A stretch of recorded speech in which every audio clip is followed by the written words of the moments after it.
Antes de começar esse vídeo, eu acho que uma coisa que eu tenho que explicar, apesar de que eu acho que a maioria aqui já sabe, é como funciona um iceberg. Um vídeo de iceberg meio que funciona em camadas. Quanto mais no topo essa camada tá, nos céus de um iceberg, por exemplo, mais conhecido é aquela informação. E quanto mais tardia e profunda está uma informação num vídeo de iceberg, mais desconhecida e obscura ela é. E eu acho que isso é o suficiente pra gente poder começar o vídeo. Silent Hill F é o jogo mais recente da franquia, lançado agora em 2025. É um jogo que se diferencia da franquia, já que ele tem mais foco em combate e se passa no Japão, e não na cidade de Silent Hill, que fica nos Estados Unidos. Aqui a gente joga como Hinako Shimizu, no Japão dos anos 60. E aqui, a cidade que ela mora é tomada por neva e flores, e você tem que combater os monstros dos jogos, resolver puzzles, para descobrir o que está acontecendo na cidade. Silent Hill 2 é com certeza o jogo mais amado pela fanbase de Silent Hill, o jogo mais famoso da franquia e que ganhou até um remake. O protagonista James Sunderland vai à cidade de Silent Hill porque ele supostamente recebe uma carta da esposa morta. Dando uma opinião própria aqui, esse aqui provavelmente é um dos melhores, se não o melhor jogo de terror psicológico já feito na história. Team Silent é o nome do primeiro grupo de desenvolvimento dos primeiros 4 jogos da franquia. E é meio que um consenso que os jogos feitos por outros estúdios, por outros times de desenvolvimento, são realmente piores que esses 4 jogos aqui. A Konami tirou o desenvolvimento da mão desse grupo de desenvolvedores porque achava que desenvolvedores americanos daria para pegar mais o público americano. E bom, deu muito errado. Akira Yamaoka é o responsável pelas clássicas soundtracks dos 4 primeiros jogos de Silent Hill. E mais uma vez, é consenso na comunidade de Silent Hill que parte da essência, da imagem que Silent Hill quer passar, veio desse cara aqui. Se você pensar em uma música clássica dos jogos de Silent Hill, tipo Promise, foi o Akira Yamaoka que fez então? Uma tradição dos jogos de Silent Hill é que todo jogo tem um final secreto. Se você fizer coisas específicas no meio da campanha, coisas muito específicas, você pode ter um final completamente diferente. Tipo no segundo jogo, onde você descobre que tudo aquilo estava sendo controlado por um cachorro. Ou no primeiro, onde o protagonista é abduzido por ETs. Ok, isso não faz sentido. Os filmes de Silent Hill são uma porcaria. Mas agora falando sério, havia uma época que filmes de jogos pareciam uma ideia muito boa para ganhar grana para os diretores de filmes. Sério, eles só pensavam em dinheiro mesmo. E com isso surgiam atrocidades, tipo um filme do Mario onde o Mario não quer pular. Infelizmente 5 filmes de Resident Evil foram lançados e Silent Hill parecia ser uma ideia perfeita para fazer um filme de terror.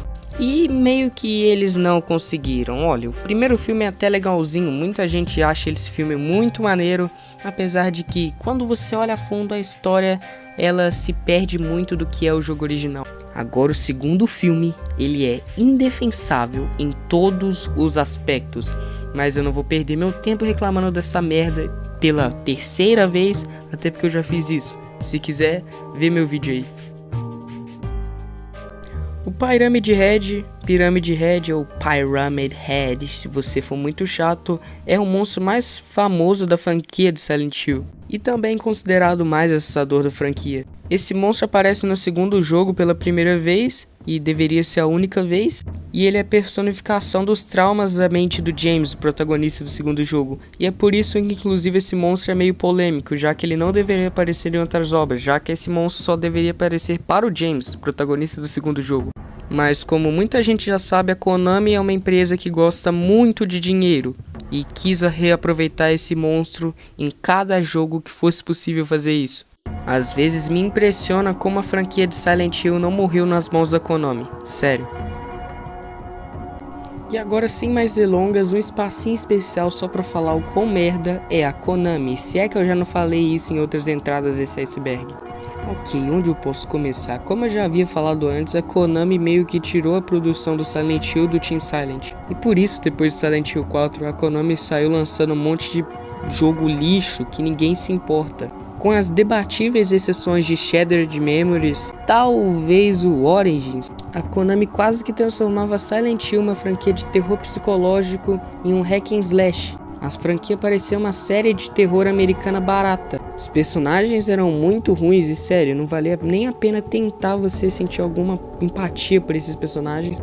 As histórias basicamente repetiam muita coisa do 2, meio que o 2 virou uma chavinha na mente da Konami e queria usar tudo do 2.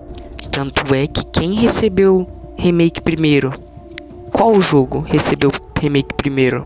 O segundo da saga. Engraçado, né? E pra piorar, a Konami deixou Silent Hill sem o jogo por muito tempo e permaneceu fazendo máquinas de pachinko de Silent Hill. Você que não sabe que pachinko é uma espécie de cassino japonês, máquina de cassino japonês no caso.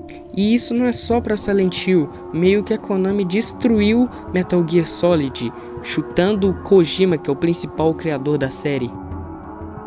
Silent Hill HD Collection deve ser a pior coletânea / remaster já feita em toda a história. Eles trocaram os dubladores e não me entenda mal, os dubladores são bons, mas... o jogo é cheio de bugs e, é claro, tem aquela clássica imagem do rancho Silent Hill escrito em Comic Sans. Eu acho que eu vou xingar a Konami e esse iceberg inteiro, né? Mas que preguiça! Agora em 23 de janeiro de 2026, Silent Hill vai ganhar um terceiro filme. Terror em Silent Hill Regresso pro Inferno vai contar a história do segundo jogo da saga. Mas tiveram umas polêmicas aí que os atores pareciam cosplayers amadores, mas espero que esse filme seja bom. Essa frase veio do terceiro jogo de Silent Hill. Ela é falada por Vincent para o protagonista Heather. E meio que essa frase deixou os fãs loucos da franquia, porque ela pode dar a entender que na verdade todos os monstros de Silent Hill, na real, são pessoas de verdade. Mas acontece que depois disso, nada sobre essa frase ou nada para ajudar nessa teoria realmente foi aprofundado. Mas será? Essa teoria diz que Travis, o protagonista de Silent Hill Origins, ou Zero na versão japonesa, seria um serial killer. E o final ruim do jogo, onde mostra ele numa maca, tendo alucinações e se debatendo, poderia ajudar com essa teoria, mas não é o final canônico. O final canônico do jogo é o final bom. Então, essa teoria é completamente anulada. Angela é uma personagem de Silent Hill 2, mas em Silent Hill 3, quando você encontra o primeiro monstro, é possível ver esse monstro matando o personagem que parece ser ela, mas isso é possivelmente só um easter egg ou uma reciclagem de modelo, já que era impossível uma continuidade depois do final da personagem no Silent Hill 2. Na cutscene de início de Silent Hill 2 é possível ver o James se olhando no espelho e depois indo para a jornada do segundo jogo. Só que depois de uns anos do lançamento do jogo, os fãs começaram a brisar numa teoria de que o James estaria olhando para o jogador diretamente nessa imagem. Porque se você aumentasse o brilho, dava para, entre aspas, perceber que ele estava olhando para o jogador, mas isso é na verdade uma ilusão de ótica, que inclusive já foi até desmentida. Essa aqui é uma curiosidade bem bizarra e interessante. Provavelmente a demo de um jogo cancelado mais famosa que existe é PT, Playable Teaser de um jogo Silent Hill que seria produzido por Hideo Kojima. E a curiosidade é que nele, a Lisa, a entre aspas perseguidora desse entre aspas jogo, meio que tá sempre atrás do jogador. Você pode descobrir isso se você usar um hack de câmera ou se você prestar atenção na iluminação do jogo. Eu não sei se isso foi proposital ou se foi só pra, sei lá, esconder o modelo do personagem ou algo assim. Basicamente seria a história do Silent Hill do primeirão, contada no GBA em formato de play novel. Basicamente a história seria contada apenas em forma de imagens e de textos. Pode parecer meio sem graça, e em certa parte é mesmo, mas se você zerar o jogo uma vez, dá pra você liberar a história no ponto de vista da policial Sybil Bennett, ou seja, tem um leve valor de replay. E é muito interessante pros fãs da franquia, mas eu sei lá se recomendo, parece chato mesmo. Lisa, a enfermeira, é provavelmente uma das personagens mais marcantes e impactantes do primeiro jogo. E por mais que isso seja sim uma teoria, isso é praticamente confirmado, já que dá pra tirar umas conclusões com o que você joga no jogo. A própria cutscene de morte da personagem e o fato que você só encontra ela no Otherworld são pistas de como ela poderia estar morta desde o início. Esse tópico aqui é bem simples, eu já tinha revelado há um tempo atrás no vídeo que Silent Hill tem uma Play Novel para GBA. E acontece que essa Play Novel teria uma DLC, mas essa DLC foi cancelada e a gente sabe muito pouco sobre essa DLC. Ok, essa aqui é uma teoria muito ridícula, mas lá naquela época de Silent Hill 1 existia uma teoria de um final secreto. Assim como tem um final secreto onde você é abduzido por aliens, muita gente acreditava que tinha um final secreto, que você pegava uma ambulância e fugia da cidade, o que não faz sentido. Em primeiro lugar, o Henry só tá ali pra salvar a Cheryl, achar ela. Não faz sentido ele fugir de mãos vazias. Robbie o Coelho é praticamente um segundo mascote na franquia de Silent Hill. Ele aparece pela primeira vez em Silent Hill 3 e a teoria da vez diz que supostamente esse coelho teria consciência própria. Considerando a última teoria que eu mostrei nesse iceberg, eu fico até meio receoso de falar isso, mas talvez essa aqui tenha um pingo de sentido. Tipo, para pra pensar, esse Robbie o Coelho aparece pela primeira vez em Silent Hill 3. Meio que, onde ele aparece, ele parece estar olhando pro jogador, mesmo que isso não aconteça de verdade, é só uma sensação, mas isso acontece de forma direta mesmo em Silent Hill 4, onde quando você olha pelo buraco que dá pra ver o apartamento da vizinha ao lado, o Robbie o Coelho ele aponta pra você e olha pra você em determinado momento. E alguém sabe me dizer algo que tem em comum esses dois jogos? Tic Tac. Bom, por mais que o 4 tenha menos presença do culto a Samael do que o Silent Hill 3, esses dois jogos isso existe. E meio que Silent Hill é uma cidade que manifesta coisas da cabeça de uma pessoa. E em Silent Hill 3 não era necessariamente só coisas da manifestação da cabeça da protagonista do jogo, e sim da personagem, esqueci, Claudia Wolf.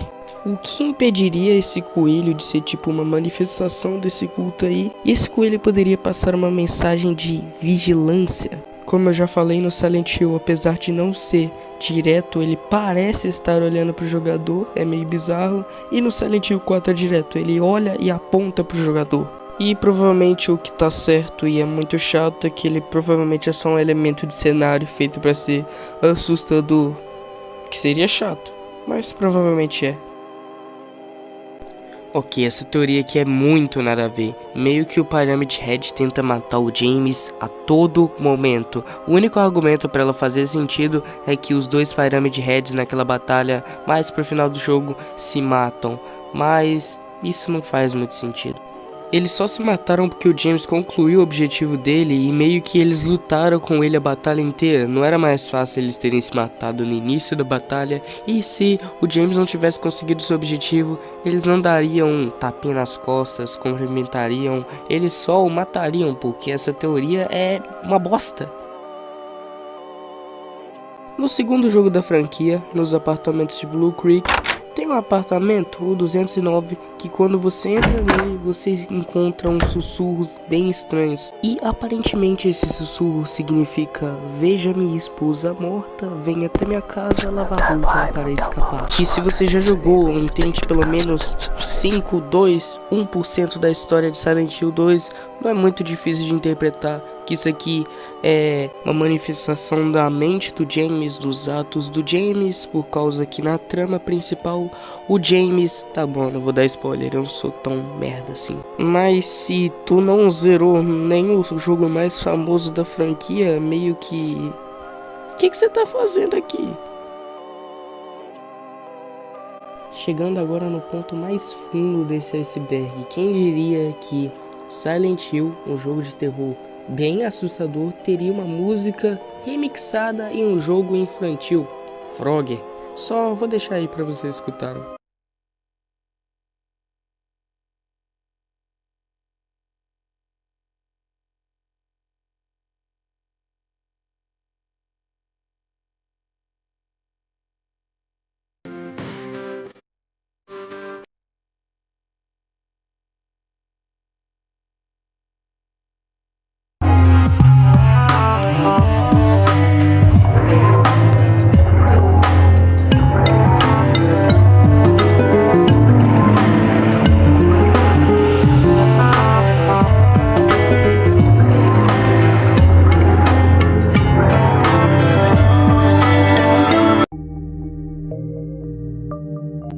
essa é provavelmente uma das teorias mais aceitas sobre Silent Hill 2. Essa jornada diz que toda a jornada do James no jogo seria, na verdade, um loop. Tudo o que ele já viveu já aconteceu mais de 1, 2, 3, 4, 5, várias vezes. Uma das supostas provas para isso seria que cada cadáver que você encontra nas ruas, apartamentos, em todo lugar de Silent Hill é o James. Isso na verdade é real, pelo menos no jogo original.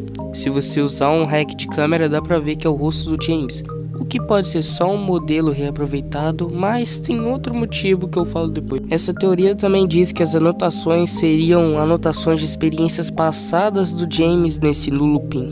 Inclusive no remake, se você junta todas as anotações, elas têm meio que umas letras embaixo delas, e no final, tudo isso junto dá a mensagem: você esteve aqui por 20 anos. Eu particularmente não creio muito nessa teoria.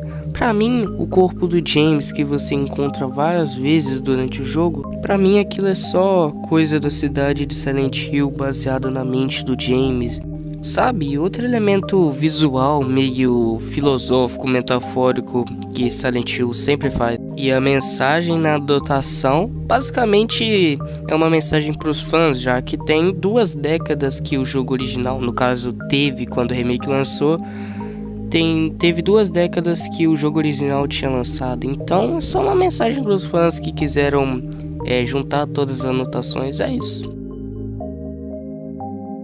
Agora, por último, mas não menos importante, isso aqui era papo para fazer um vídeo inteiro separado, então eu vou tentar não falar muito sobre isso. Vai que eu queira fazer um vídeo depois.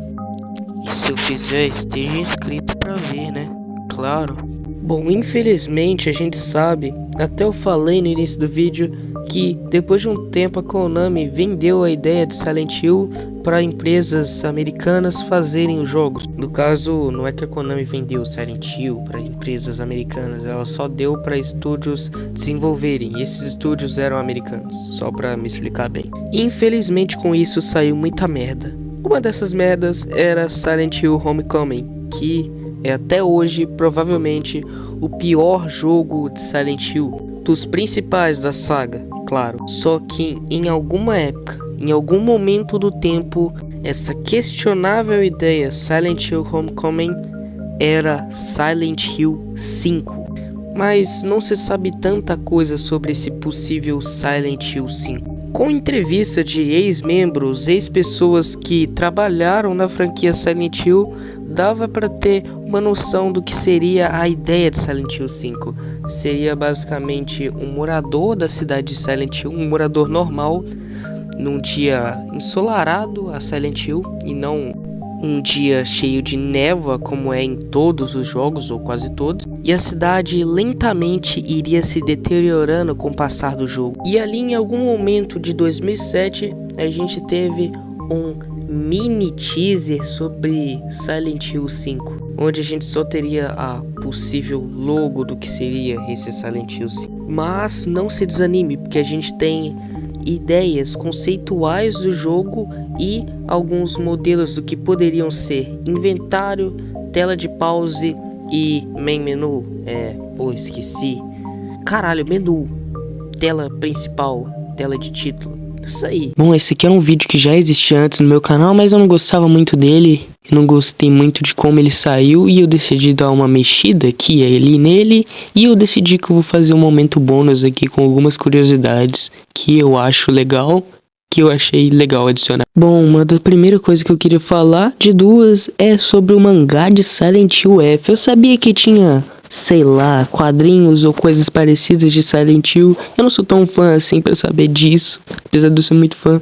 Mas o mangá eu achei muito foda e eu precisava falar disso aqui. E outra coisa que eu queria falar, que talvez seja um bait insano, é o tanto de variedade de capas de Silent Hill que você acha pela internet. Sério, tem um monte de variação. Eu sei que sim, tem as versões japonesas, por exemplo, Silent Hill 2, que é a Angela, naquele momento que ela tá deitada com a faca, na versão dos Estados Unidos e na versão de todo o Ocidente aqui. Já no Japão é uma capa diferente.